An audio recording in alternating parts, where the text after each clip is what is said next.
It's July 25th, 2012. I just want to discuss something titled Valor from the Stars and Stripes. Uh, News area that was released in last week's Thunderbolt locally. As you can see, security is getting definitely really up to date. And stricter and stricter every day. People are being even checked. If you don't have your ID, don't come to base. That's simple. Your safety gear for your motorcycle. Go get it. Bring it back. So you can see that Airman First Class Mario Cummings, 6th Security Forces Squadron Entry Controller, checks identification cards at the gate of MacDill Air Force Base. June 13th, entry controllers perform identification checks and random anti-terrorism measures at the gate to ensure safety of all bases, personal and property, which includes your families, your health, everything. Right down to the MP dog. MP four-legged friends like Razor. I check everything. Clearly so. Carolina Commander's Corner by Colonel James Hodges, 6th Mission Support Group Commander. This spring he writes, "Ups and downs are a common theme in our Air Force lives," titled. Again, just show you what newspaper that is. This spring has been a whirlwind of activity with normal ups and downs of life. School's out, it's summer vacation for most kids, except, those who go to daycare. School's out for families with children, which brings family fun vacation time. However, that can also add extra stress for parents with kids and those who are studying throughout the summer. Like full-time fathers, mothers, God bless you. I know it's not easy raising kids. So drive you weekly, day and night, 24 hours a day, 7 days a week. And I'm begging you to have a vacation at some point in your life. And motivates you with a grin starting all over in the next morning. The thing carrying on school is out for parents with children. He writes, there are transitions in the workplace with people transferring out to other bases and from other locations. It is often sad for members of the unit to see valued teammates depart. Friends come and go. I've had that experience having a friend close to me move to another state because of his job position. It doesn't mean we don't call each other, being 17 years, best friends and counting. Friends of friends that I have 17 years and counting. Some longer than that. I can make a phone call and talk out day and night. That doesn't mean it's the end of the world when someone moves away. For example, it is often sad for members of the unit to see valued teammates depart, but there are always new people arriving with fresh ideas and new energy. The common theme in there are always ups and downs, exciting moments, and downers like a roller coaster, for example, or as they see in some cultures, they call it the yin and yang of life. Sometimes there are more downs than ups. And when several downs occur in a row, it takes real strength to keep moving ahead with positive attitude. I like to relate such a time in my life which some can identify and show that by taping the strength and hope we often don't even know we have in us. By leaning on our friends, family, and women, we can get through our temporary downs. In 1981, my grandmother, he shares, died of cancer at the age of 64 near his home in the Ozark Mountains in northern Arkansas. Losing his strong and loved paternal figure that was a blow for our close family, he relates. With a 400-acre farm to manage, my grandmother needed help. My father left the security of his job in the ministry and our nice home in Colorado and moved my family back to old rickety farmhouse in Arkansas to run the family farm. This income from farm was not enough to raise a family, so my dad also worked as a construction contractor. Simply put, we were dirt poor and times were tough in the Hodges household. Yet, there were many times I heard my mother and father talking and worrying about how they would make ends meet. To make matters worse, in the spring 1982, our family farm was hit by a Category F4 tornado that decimated the entire farm. House, barns, shores, building fences, vehicles, and some of our cattle. Our lives were literally saved from the storm by seeking shelter inside a cellar, a dark and creepy underground structure outside the house that looked like something from a Cold War survival movie. God bless it. The opening squeeze of the movie Twister appeared eerily accurate to me. The winds nearly blew the cellar door off its hinges, leaving us vulnerable to wind gusts and debris. However, at just the right time, a tree blew over and slammed the cellar door shut. Needless to say, he writes in the end of the closing of article that he shared with growing up that the seller does an amazing thing. I mean, if you pray hard enough, God works in mysterious ways and saves your family, everything else, and everything eventually works out in life. I know life's a stepping stone, and God's there for you whether you know it or not. Carrying on, the Stars and Stripes. It was also included in that paper. If you read the paper, you would have one of these. Courtesy of Boeing. Hence, if you didn't read the paper correctly and didn't read the full extent of it, you probably didn't get one of these. Squared away older, folks. That's not my fault.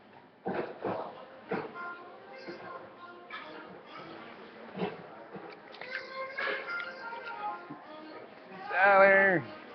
Square yourself next to and get a newspaper. And read the whole thing from now on.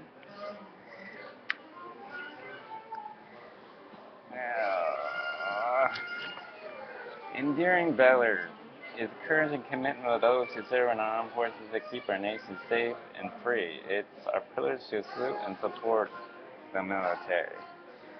I'm going to read this article that really touched my heart and inspires many. I read this too. Don't Go Into the Light. It's titled Kandahar Province, Afghanistan, August 11, 2011. This is from a real soldier squared away. It relates to this true story that actually happened while I was deployed over there. By Laura Roth, Stars and Stripes. Valor is proved to reveal itself most commonly during a simple act of courage, boldly enacted in the harrowing moments, where lives are saved and others lost. Yet valor isn't common, and the only thing simple about war is ugliness. Seen up close, nearly every death, even those of the enemy, can seem unjust. As somebody, a great leader once wrote, a real squared away general wouldn't even have to start a war. He'd know how to finish it just by raising one finger. Yet valor isn't common, and the only thing simple about war is ugliness.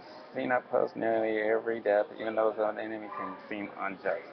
Again, so it's within the complexity that valor is revealed in one of a rare form, not born of actions that save the day, but forged in moments that end the day with dignity and grace. Do you understand this better than the men of Combat Company, notably PFC Robert Fairlight and Specialist Jeffrey Lola, who in the deadliest month for U.S. forces in Afghanistan since the war began in late 2001 worked under fire to save 5 of their friends, most of whom they knew were probably already gone. Imagine that. You wake up one moment it's peaceful, and the next one there are people shooting at you from all directions. Well, you're in their backyard, not yours.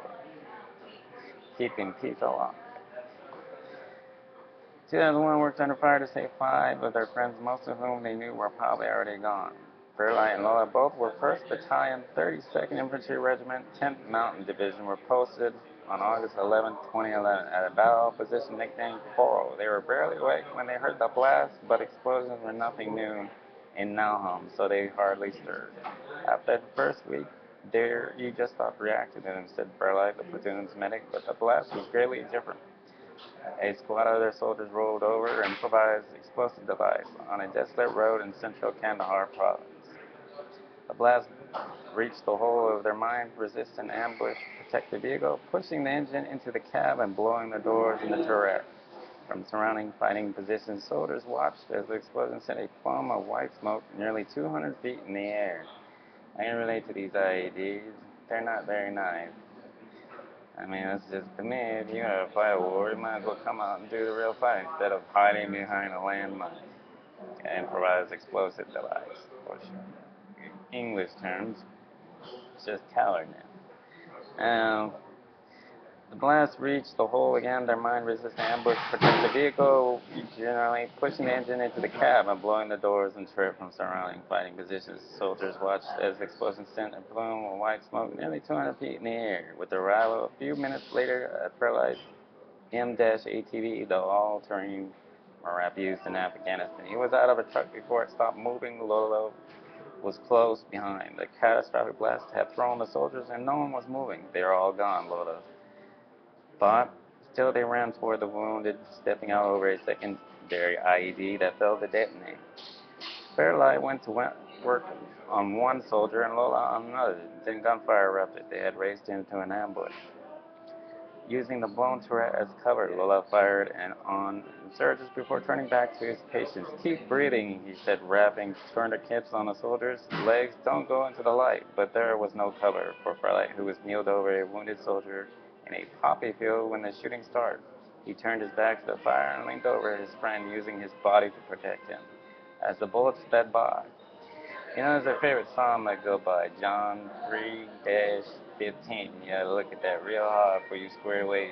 NCOs, officers, remember that when you're deployed. Remember, well, it'll get you home safely. It'll get your rest of your unit home safely. I have on every pot known to mankind, ones that I raised from my grandmother's behalf, her favorite flowers. Everybody who ever visited me would know that's my place, my home. Because you look by and you see John 3-15 on every single flower, every pot. Keep breathing, he said, wrapping tourniquets again, so trying to raise morale. Don't go into the light, he tells them. As he held his back to the fire and leaned over his friend, using his body to protect him as the bullets sped by. I just kept working on him, Pearl. I said, at that point, I didn't really care. Sergeant Raymond Billy Blanca and then PFC Marco Clark, also a medic, soon arrived and went to work helping Fairlight and Lola. From the surrounding battle positions, combat company soldiers unleashed a barrage of fire on the attackers. Minutes later, their firefight was over. Reluctantly, Lola and Fairlight stepped to working on their parents. They were gone, along with two others who had been killed instantly in the blast. Hope stirred amongst the soldiers. When the medevac helicopter landed, it's always a good day or night when a medevac helicopter lands, or some form of helicopter you hear in the background. I can relate to that. Hope stirred amongst the soldiers when the medevac helicopter landed, and the lone survivor. The word came. He died on the flight. Lola saw an empty helmet. He went to pick it up, then saw another as he reached it for it. The tears pushed out in waves. It would be days before they would stop. Fairlight, who was 19 on his first deployment, never considered leaving his friend when the firefight started. I think you don't really know it's there until it happens, he said, from experience, about his ability to remain calm. There's no way to test it. I know people who have frozen up in a situation. It's a different situation for everybody. Fairlight and Lola were awarded Bronze Stars with V, while Billabong and Clark, who had since been promoted to specialists, were awarded Army Commendation Medals with V. As you can see, that's PSC Robert Fairlight, who's his former company commander, Captain didn't call after redeploying to Fort Drum, New York on March 6. Fairlight earned a Bronze Star with V for his actions on August 11, 2011. That's him right there. I am his commander. Right there. Riding on the tarmac. It's always a great feeling to be home. For those who've been away from home way too long. And those of you still serving abroad, deployed away from your families, God bless you. God bless your families for supporting you day and night, writing you letters, sending care packages. Those of you that don't have families and want to get involved in care, supporting others, you know, there's organizations, there's USO, there's local organizations, Legions of War. Check your local listings, get involved, participate. Even Muskogee, not far downtown near MacDill Air Force Base. There are all types of organizations. Prisoner of War, for those of you like myself who support prisoners of war. Wounded Warriors Project, you name it. It's online, look it up. You'll be alright. 4 years up away. And that's again from the Stars and Stripes Heroes. These are all troops coming home. Now, ain't that inspirational? Because if it's not inspirational, I don't know what the heck it is for you. You know, you look at it, all those people in one plane. God bless every single one of them. Y'all have a nice week. Stay positive.